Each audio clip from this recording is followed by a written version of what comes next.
আপনারা সকলেই রত্নাকর দস্যুর কথা শুনেছেন না? এই রত্নাকর দস্যু বৃত্তি করে, দুরাচারী পাপাচারী পাপাবৃত্ত করে তার জীবিকা নির্বাহ করতেন, সংসার যাত্রা নির্বাহ পরিচালনা করতেন। লক্ষ্য করে দেখুন, আমরা একটা কথা বলি না, 16 আনা পরিপূর্ণ হয়ে গেলে একটা ঘটন অঘটন কিছু ব্যক্তি জীবনে ঘটে যায়। তো 16 আনা যেদিন পরিপূর্ণ হয়ে গেছে, সেদিন ত্রিদেব এসে স্থল পরিবর্তন করে, নিজের স্বরূপ পরিবর্তন করে রত্নাকরের কাছে এসেছে। এ কথা আপনাদের জানা, এ কথা আপনাদের পূর্বেও শোনা হয়েছে। তথাপিও পাঠ প্রাসঙ্গিকতার আলোকে সংক্ষিপ্ত পরিসরে আস্বাদন করেই আমরা আমাদের আয়োজিত পাঠে বিশ্রাম পর্বে দাঁড়িয়ে আমার দাদা ভাইদের শ্রীহস্তে প্রদান অর্পণ করবো আজকের আয়োজন। আজকে দেবাদিদেব মহাদেব, দেবর্ষিপাদে নারদ এবং ব্রহ্মা, তারা ত্রিদেব স্বরূপ পরিবর্তন করে, তারা যে দেবতা, সে দেবতার স্বরূপটা রূপটা পরিবর্তন করে, বেশভূষা পরিবর্তন করে সাধারণ বেশভূষায় ভূষিত হয়ে রত্নাকর দস্যুর কাছে এসে ডেকে ডেকে বলছে, দস্যু, এই যে তুমি ডাকাতি করছো, চুরি করছো, অন্যের বস্তুদ্রব্য আত্মসাৎ করছো, হরণ করছো, এই যে অন্যায় অপরাধে তুমি করে চলেছ, কখনো কোনোদিন ভেবে দেখেছো যে তোমার এই কর্মের বিনিময়ে যে পাপ হচ্ছে, এই পাপের ভাগীদার কেউ হবে কিনা সংসারে? তোমার এই কুকর্মের ফল কেউ নিবে কিনা? রত্নাকর বলছে, এখানে ভাবার কি আছে? এইভাবে অর্থ উপার্জন করে আমি নিজে একা খাচ্ছি পড়ছি, তাই শুধু তো নয়, আমার স্ত্রী ছেলে মেয়ে যারা পরিবারে আছে সবাইকে তো আমি খাওয়াচ্ছি পড়াচ্ছি। তাহলে আমার এই কর্মের ভাগ তারাও নিবে, তারাও ভাগীদার হবে? বললেন, না রত্নাকর, এই সংসারে কেউ কারোর কর্মের ফল নেয় না গো। ভালো করো মন্দ করো, যে যেমন কর্ম করবে তার ফলের ভাগ তাকেই বহন করতে হবে, তাকেই নিতে হবে। তাই বলি কি, তুমি এই পাপ কাজ আর করো না বাবা, তুমি এই অন্যায়ের পথ থেকে, পাপের পথ থেকে সরে এসো, ছেড়ে দাও, করো না। বলছে, ছলনা করো না, চতুরতা করো না, যা কিছু আছে তোমাদের দিয়ে দাও। বলছে, দিব বলেই তো এসেছি, তবে তার আগে বলি কি, এই যে বলছো তোমার পরিবারের সবাই তোমার পাপের অংশীদার হবে, তুমি একটিবার যাও না রত্নাকর, একটিবার যাও, গিয়ে তুমি শুধিয়ে এসো, জেনে এসো তারা তোমার কর্মের ফল নেয় কিনা। আমার সাথে চতুরতা করছো, আমি চলে যাব জানতে শুধাতে, আর সেই সুযোগে তোমরা চলে যাবে, ভেগে যাবে, পালিয়ে যাবে, চতুরতা করছো। বলে, না গো দস্যু, আমাদের কথায় যদি আস্থা, যদি বিশ্বাস না রাখতে পারো, তাহলে বলি কি, রশি দিয়ে দড়ি দিয়ে এই গাছের সাথে আমাদের বন্ধনে আবদ্ধ করে রেখে যাও, আমাদেরকে বেঁধে রেখে যাও, তবু তুমি জেনে এসো। কথাটাতে বিশ্বাস রাখলে, বেঁধে রাখলে তো চলে যেতে পারবে না, তাই না? বন্দি দশাগ্রস্ত ব্যক্তি কি চলে যেতে পারে কোথাও? তো যেতে পারবে না। কথায় বিশ্বাস রেখে বাড়িতে গেলেন। সবার আগে কোথায় গেলেন জানো মা? আজকে কথাগুলো বড় গ্রহণীয়, কত জানার দরকার, প্রয়োজন। একাই এসেছি, একা যাব। হ্যাঁ, কথাটা কতটা সত্য জানি না, এই কথার পেছনে বিস্তারিত ডেফিনেশন আছে। এসেছি একা, যাবো একা, কিন্তু শূন্য হাতে এসেছি, শূন্য হাতে যাব, এই কথাটা সত্য নয়। যাওয়ার সময় আমাদের সাথে কিছু নিয়ে যাই আমরা, প্রারব্ধ, সংস্কার, কর্মফল, এর অনেক ব্যাখ্যা, যাব না অত দিকে। তাই সবার আগে রত্নাকর দস্যু নিজের স্ত্রীর কাছে গেছে, ওগো, আমি সমাজের গণ্যমান্য ব্যক্তিত্ব বরেণ্যগণকে সাক্ষী রেখে, আমি সূর্যদেব প্রজাপতি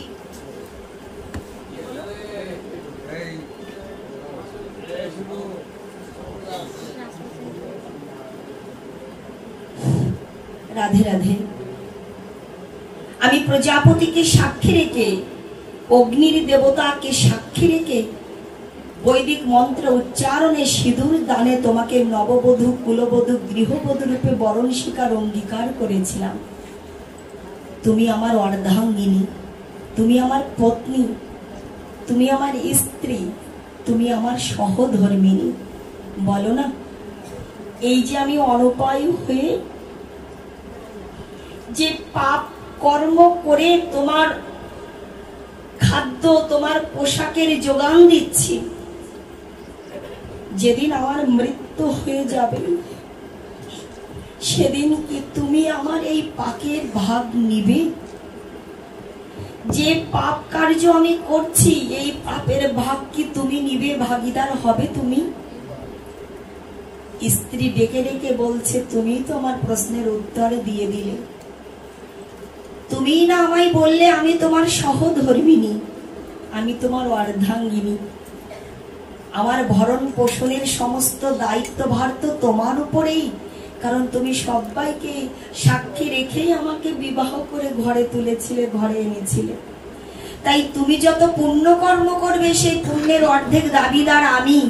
কিন্তু যদি কোনো পাপ করো সংসারে, সেই পাপের ভাগ তো আমি নিব না। এই পাপের ভাগ তো আমি নিব না। আমি কেন নিতে যাব? পুণ্য করলে তার অর্ধেক অংশ আমার, অর্ধেক ভাগ আমার, কিন্তু পাপ করলে তো তার ভাগ আমি নিব না।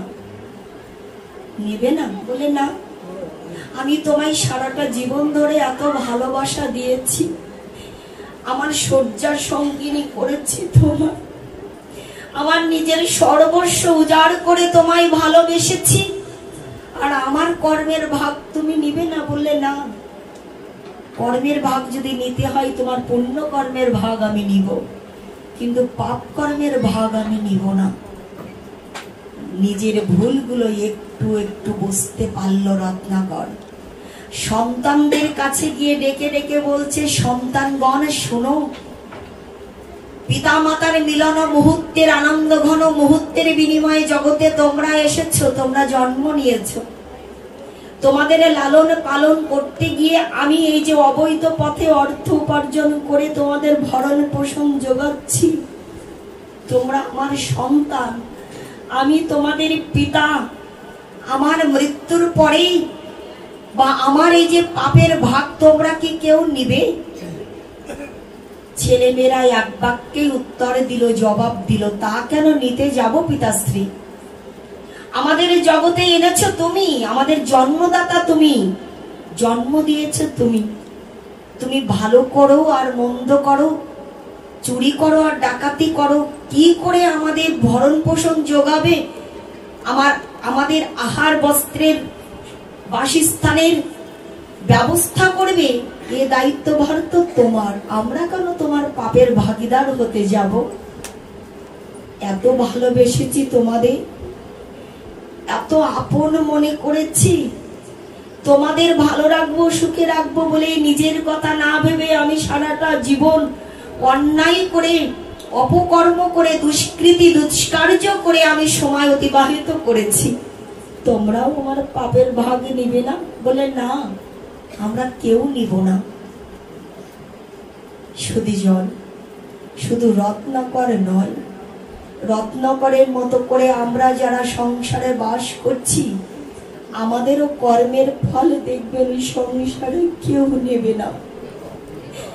স্বামী বলুন, স্ত্রী বলুন, ছেলে বলুন, মেয়ে বলুন, আত্মীয় স্বজন, বন্ধু বান্ধব, যাকেই বলুন না কেন, যাকে যতই আমরা আপন ও নিগুড় বন্ধনে বাঁধি না কেন, কেউ কিন্তু একমাত্র আপন নয়। সংসারে একমাত্র আপন জন হচ্ছে অনাদির আদি শাশ্বত স্বয়ং।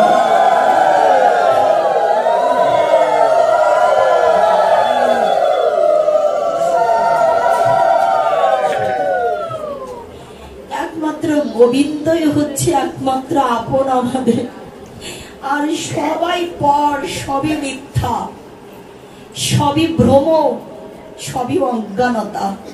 নেবে না তোমরা আমার পাপের ভাগ? বললে না। নিজের ভুলটা বুঝতে পেরে ক্রন্দন করতে করতে, কান্না করতে করতে রত্নাকর এসে ত্রিদেবের চরণে আত্মসমর্পণ করে বলছেন, প্রভু, আপনারাই আমাকে সত্য কথাই বলেছিলেন, আপনারা সঠিক তথ্যই দিয়েছিলেন, তত্ত্ব কথা বলেছিলেন। আপনারা ঠিকই বলেছেন, আমার স্ত্রী, আমার সন্তানেরা কেউ আমার পাপের ভাগীদার হবে না। ওরা কেউ আমার পাপের ভাগীদার হবে না, পাপের ভাগে নিবে না। এই চরম পরম সত্যটা আমি বুঝতে পেরেছি, তবে বুঝতে আমার বড় বিলম্ব হয়ে গেছে, দেরি হয়ে গেছে। তাই বলি কি, প্রভু আমাকে সঠিক পথ আপনারা দেখান। কোন পথে যাত্রা করলে, কোন পথে হাঁটলে আমার জীবনটা সুন্দর হয়ে উঠবে, আমি ভগবানের শ্রী পাদপদ্মে পৌঁছাতে পারবো।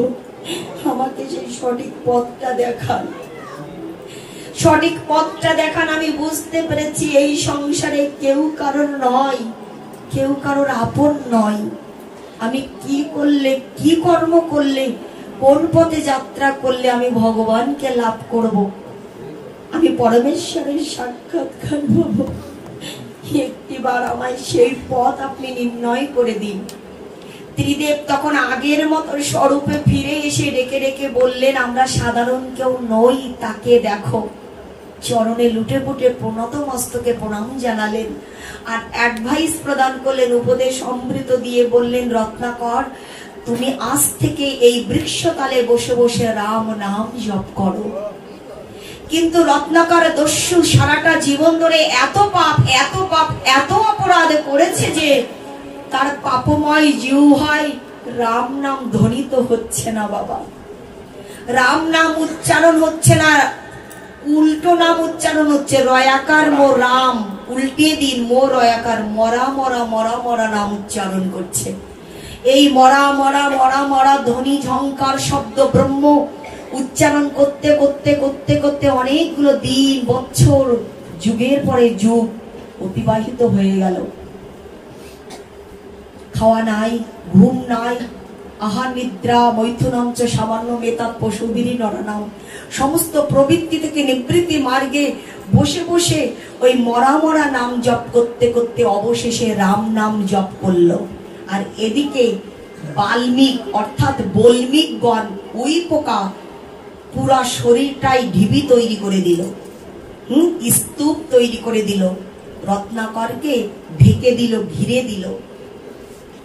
অনেকদিন ধরে ফেলে রাখা কোনো কাষ্ঠ, কোনো কাঠ দেখবে তার নিচে উই পোকা জমে যায় না, সেই উই পোকার মাটি দিয়ে ঢিবি তৈরি করে দিয়েছে। রত্নাকর দস্যুকে ঘিরে দিয়েছে, ঢেকে দিয়েছে। সেই ঢিবির ভেতর থেকে রাম নাম ধ্বনিত হচ্ছে, উচ্চারণ হচ্ছে। এই রাম নাম উচ্চারণ করতে করতে রত্নাকর দস্যু বাল্মীকি নামে তিনি উপাধিভুক্ত হয়েছিলেন এবং তিনি রামায়ণ রচনা করেছিলেন। লক্ষ্য করে দেখুন, আজকে বাল্মীকি মুনি 60,000 বছর ধরে সাধনা করে, কৃচ্ছ তপস্যা করে, তারপরে রাম নাম এই শব্দটা উচ্চারণ করে রামায়ণ রচনা করেছিলেন বলেই তিনি বাল্মীকির নামে উপাধিভুক্ত হয়েছিলেন, উপাধিতে উপাধিভুক্ত করা হয়েছিল। তিনি প্রথম শব্দ উচ্চারণ করেছিলেন রামায়ণের বীজ মন্ত্র, যেটার নাম হচ্ছে মা নিষাদ। শব্দটা কি ছিল বাবা? মা নিষাদ। এই মা নিষাদেরও ডেফিনেশন আছে, বিশ্লেষণ আছে, যাব না অত দিকে, অধিক রাত্র হয়ে যাচ্ছে, আপনাদের কষ্ট দিয়ে অপরাধী হব না। মহাভারতের একটা বীজ মন্ত্র আছে, অমাল পুরাণ ভাগবতে মহাপুরাণের একটা বীজ মন্ত্র আছে, 18,000 শ্লোকাবলীর মধ্য থেকে। শ্রীমৎ ভগবত গীতা শাস্ত্রে 700 শ্লোকাবলী রয়েছেন, তার মধ্যে একটা বীজ মন্ত্র আছে। জানি কি সেই মন্ত্রটা কি? আপনারা 1 বছর ধরে খুঁজবেন, আগামী বছর আবার আসবো আপনাদের চরণধুলি করাতে। সেদিন যদি না পারেন তাহলে জানিয়ে দিয়ে যাবো। প্রেম সে বলো, সবাই বলো, জোর